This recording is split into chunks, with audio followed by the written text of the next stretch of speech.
Hey, Kim, great to see you. Hey, John, thanks for having me on. I'm actually honored to be speaking with you right now. I wish it was in person, hopefully soon one day. How did you choose which were the top 10? I mean, there's a I lot know. of reasons people go broke, but you see these people all the time because you're working with them, Yep, right? absolutely. Yeah. I could have written the top 40 stories of why the rich go broke. And I may have to do another second edition just to get some more in. The thing with this book was this was a journey down memory lane of some very, very emotionally charged stories of people that I was intimately involved with. It's kind of painful to go through these, especially in this time. But what I did was I really picked out the 10 biggest, the biggest stories that had the most impact, not only on my life, but certainly on the people that went through it. And I wanted to make them different stories for different people, different demographics. I mean, there's stories about women, young women, older women, men, young guys. I think there's a story in here for just about anyone. And so it was a little difficult picking the stories, but I think I got the best of the best because I had such emotion with these people and just watching them crumble. It was just devastating. And so hopefully I convey that message in these stories. And I think so far I have. Is there a common denominator a thread that goes through all these stories? Yeah, great question. In fact, we call it the bear trap. 25 years of working with thousands of people of all walks of life and all wealth ranges and income levels. What I realized after all that time is that there's a common underlying element amongst people that go broke or people that are unable to achieve lasting financial freedom and peace of mind. And that's what I talk about in here. So although this book is about the rich, it's really about anyone. So to answer your question, the underlying common reason was we call it the bear trap. And it's an acronym, BEAR. And the B stands for people's beliefs around money. And most people have harmful, destructive, negative, disempowering, and self-sabotaging beliefs around their money. And they've accumulated these beliefs all throughout their life from the time they were born. And by the time they're in their early 20s, they're basically hardwired in their brain. And these beliefs are running in their subconscious mind. And your subconscious mind controls 95% of our thinking, our doing, our being, and ultimately who we become.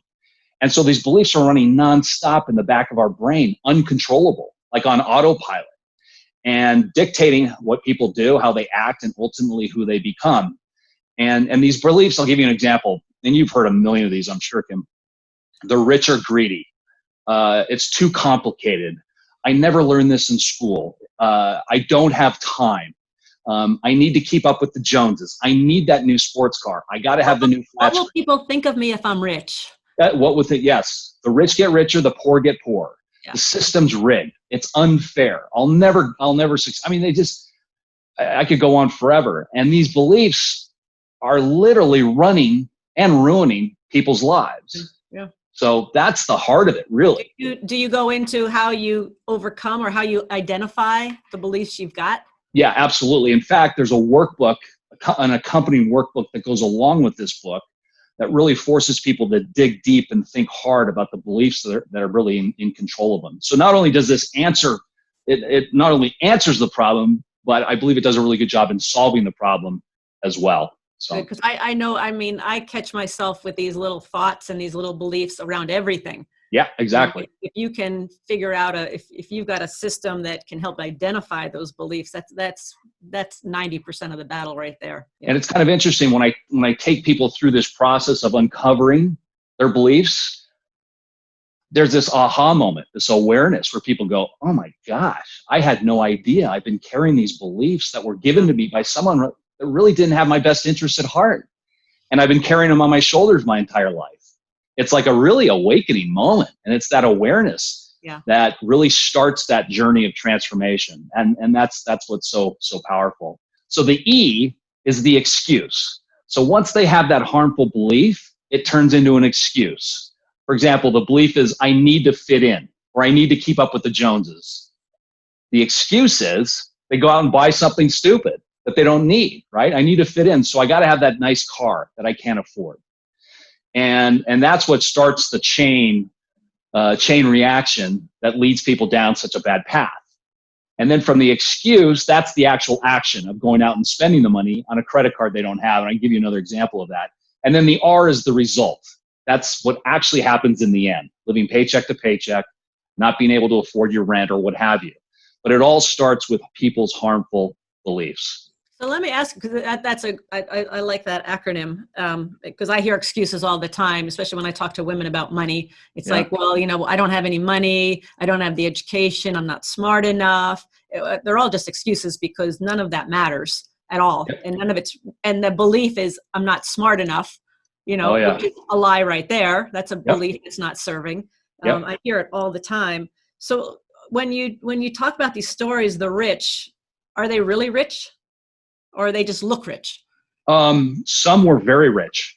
Some just looked rich on paper. They had a lot of possessions, but it was all on credit or it was all on debt, bad debt, not good debt. But some were very rich. Some did extremely well. I mean, I can think of one example where a guy sold his company for $10 million and then decided to get into day trading. And that was a train wreck. So, yeah. So, and why was, I just, so I can understand a story of, okay, so he sells his company for $10 million. Why does he go into day trading? Ego. It was ego. Oh. And he thought he could outsmart the market. He needed something to do in his spare time. I mean, he was living in a beautiful home in Hawaii, right on the beach. I mean, it was just gorgeous. And he had a very young wife that he was trying to impress. And she was way smarter. Those young wives, they'll do it every time. Yeah, exactly. And he thought he could outsmart the market, and he didn't. It was just, and he kept getting deeper and deeper and deeper into it. And that's when the .com bust hit, and he was just wiped out. And his wife would beg him to stop. She would call me and just beg me to call him, and it was just a nightmare of a story. I mean, he could have just had the perfect life, but he ruined it all because of his belief that he was smarter than the system. And what about some of the women you talk about, John? What happened with them? There's two very, very powerful stories in there. And in fact, I quote your book, Rich Woman, in this book. And there's two very powerful stories. One is an older woman who was married and thought they were in their 70s, I believe, and thought everything was taken care of financially. And lo and behold, the insurance policies were not paid up. He basically stopped making payments. He didn't have the money that he said he had. He was hiding money, hiding documentations, didn't get the estate plan or the trust and the wills done as he said he did. And he got ill, basically almost he went into a coma. She believed their $1 million house was paid for. It was fully leveraged. Oh my gosh. And he passes away. She's thinking that she's set for life. And in reality, there was nothing. And fortunately, she had a small pension as a teacher that she taught years ago. Otherwise, there was really nothing left for her because she put all her faith in her husband to manage the finances. That's my story. That's my my soapbox right there is for women that got to understand what they've got, where it is. They've really got to open up their eyes. And I trust more and more women are, and I know more and more women are out there making the money now and more independent.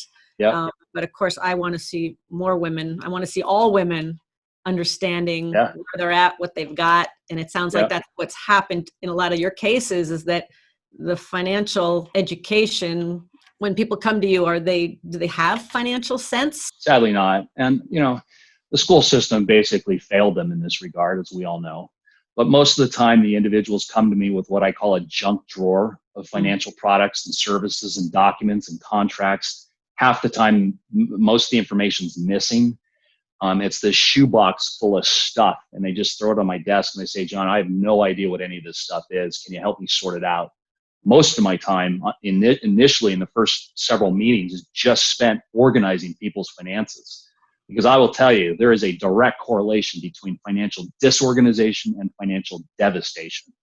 Those people that are financially organized have far greater chance of living, having financial peace of mind than those that don't. And I am telling a lot of people now, given everyone's downtime, they're sitting at home. Now is an ideal time to get yourself organized. Yeah, that's what we're finding out too, is there are a lot of people right now who are taking the time and doing the financial education. They're in our company, they're buying our games and our books. Yeah. Your book is so timely right now, to get it out there. And this is a perfect time for people to say, hey, okay, let's go through those drawers and let's go through all those receipts and let's go find out what our insurance policy is. I mean, we always say from the very beginning, at least start with a bookkeeper. Yes. Because at least somebody can start getting you organized. Absolutely. Yeah. Absolutely. And oftentimes without that, you don't know where you are. So how do you know where you're going to end up? And that's what you're saying. Unfortunately, a lot of people are ending up in not a great spot. Yep. Just on that note, going back to that story I was telling you about it, I mean, it still tugs at my heart. I can remember getting the call from her. It was a friend from high school's aunt. And he called me and said, hey, she's now widowed. Can you go over and help her with her finances? And just walking in that door and just seeing boxes of paperwork, at a time when she should be grieving the loss of her husband, she's now dealt with just a mess of financial documents. We found stock certificates in the refrigerator. Oh my gosh! Because he had dementia, and it was just a tragic. And then to see her eyes when she realized that insurance policy was no longer valid, it was just heartbreaking. And so I'm hoping people that are watching this are really kind of waking up that this is a big deal. The other thing is beneficiary designations on life insurance policies or retirement accounts. Beneficiaries change over time, right? People change, so do beneficiaries. And I can't tell you how many stories where someone passes away and didn't change the beneficiary designation, and they're leaving money to an ex-spouse or an ex-girlfriend, not the current one. Oh, and whatever's written at the time of death, that's law. That cannot be changed, no matter who's married to who. So great time to get these things organized. Well, again, I think it's so timely. And you bring up the point earlier about, school doesn't prepare us, but school actually does us a disservice, I think, because I know it does, because it teaches us not to make mistakes. Yeah. Right? So people come out of school scared to death about making a mistake. And so I'm just curious, how often is maybe the problem where people are at financially is because they don't want to admit they've made a mistake, and they don't want to say to show somebody, they don't want to be humiliated by other people, and they kind of want to just keep it quiet, even though they know they might be going towards a train wreck. So many conversations I would have with people in my office. They're afraid to ask me questions because they're afraid they may seem foolish. Yeah. Because they think that the question is a dumb question, so they're afraid to show that side of themselves. But a lot of people are afraid to really get a hold of their financial house because they've made so many mistakes that they just want to bury it and forget about it and hope that everything will work out in the end. Somehow without doing anything different. So what do you say to people right now, John, who are let's say maybe they're at home, they're stuck in this COVID thing. We're starting to come out of it a little bit, but bits and pieces. But what could somebody do today, other than getting your book, Top 10 Reasons Why the Rich Go Broke? What could somebody start doing today to start taking control of their financial life? I actually put together an organizational document that's on my website, and it's a filing system. Basically, it's a real simple one-pager filing system that people can use and start organizing their financials, their documents, and their paperwork. That bit alone can be a game changer in terms of giving people peace of mind, and we all need a little peace of mind today. The other thing that I'm telling people to do is really start. Well, if they get the book, but they can do this in advance of getting the book, really start thinking about their beliefs that they have around money, and spend a little time writing them down. What are my beliefs around money? It's a process that I take people through, and I tweaked it. It's from a very well-known author named Byron Katie, and basically, I think we've talked about this before, Kim.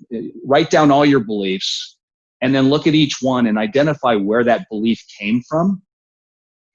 You may realize that belief that you've been holding on to, that's been driving all these behaviors, came from somebody that really didn't have your best interest at heart, right? Or they came from your parents who lived in a different time that's not applicable to what's happening today. Exactly. Exactly. That step alone, that's when there's that awareness, that aha goes, oh my gosh. Yeah. Then the second thing you want to do is really ask yourself, is this belief 100% true, or is it just an opinion? Because most of these harmful beliefs, in fact, all of these harmful beliefs are just lies we're telling ourselves. You said that earlier. They are. And then the last thing you want to do is really spend some time, as our friend JW says, slow think this and ask yourself what your life would be like if you weren't living under this particular belief. And take some time doing this. Take a couple of days, if not weeks, going through this. And so I think that's a great exercise for people to be doing right now. And the other thing that we were talking before this is just, I'm staying so busy right now. Time is actually flying by, and my goal is to come out of this all cylinders, full steam ahead, So I'm getting a lot of stuff done that I haven't done, podcasts, books, things that I haven't, that I wanted to read. And really empowering myself for when this thing is over. Well, let me, before we end here, I have the $1 million question. So people are at home, families are at home, and you got a husband and wife or partner, and here's an opportunity for them to start talking about money. But so many couples don't talk about money except when there's a problem and they have a fight about it. Absolutely. How do they breach that? I mean, we created the cash flow board game to teach people about money and investing, but the real purpose is to get them talking. Yeah, it's funny you mentioned the cash flow game, because that's the first thing I was going to tell you. Play the cash flow game, and I recommend that to a lot of people. And it's not a paid endorsement at all. I really mean that. Appreciate it. Thanks. I mean, there's no better way to have fun, but also put your minds together and really start thinking about money in the household and playing that game. The second thing that I also tell people is to schedule time at least once a month. Put it on a calendar that you're going to sit down and review your finances. Too many times they leave it to chance. They leave it to when there's a problem, as you just said. But if you schedule it and you stick to that schedule, that can go a long way in just making that dialogue. It's going to be a little uncomfortable in the beginning for many people. But the more you do it, the more comfortable it's going to be, and the more you're going to be on the same page. Many of these stories, these horrible train wreck of stories, are because the husband and wife were not connected financially. Right. It was the husband that was running the financial house. The wife was just hopeful that everything was working out and trusting in her husband that everything was good, but there was no conversation. Yeah. So. Well, often too, when I talk with women, especially older women, who the husband was the moneymaker of the family, when she brings up the subject, he gets defensive. Yeah. And it's like, what are you questioning what I'm doing? Exactly. And it's very reactive. Exactly. So, I mean, I can't stress enough that this would be a great book, especially with the workbook pieces, not just with husbands and wives, but with your kids. So timely right now to get this book and do it with your spouse, your partner, because money is the number one thing couples fight about. Yep. And just as you said, I've seen so many statistics out there. When he passes away and she has not a clue, Mr. and Mrs. Helper come to help, and next thing you know, she's broke or found out things weren't the way she thought they were, as you said. So I just want to say congratulations. Fantastic. Thank you, Kim. I haven't read the whole book yet. We've had so many stories back and forth. I feel like I know it already. Yeah. But I'm looking forward to really digging into this, because I think this will be something that can help the people we teach as well. I know it can. And so we'll be talking more, and just you got my support however I can help. Well, it's so nice of you, Kim. Thank you. You've been such a great friend, and I'm just so grateful for everything you've done and the support and really the inspiration you've given me. So thank you so much. Thanks. And I look forward to seeing you. I look forward to seeing you in person very soon. Very soon. Yes. Because you're the only financial advisor expert that we recommend. Thank you. Because you teach people the Rich Dad philosophy, and you come from a much broader spectrum. And especially, I love the bear trap, the beliefs, emotions, actions, and results. I mean, those beliefs, if you can just start working on your beliefs, that will, because I've done that all my life. I've been working on my beliefs all my life, and there are always new ones pop in, but a lot of times they're not serving you. And so you want to get thoughts in there that do serve you. So again, congratulations, John. Thank you very much. Yep. I appreciate it. We'll see you next time. Take care. Thank you. All right.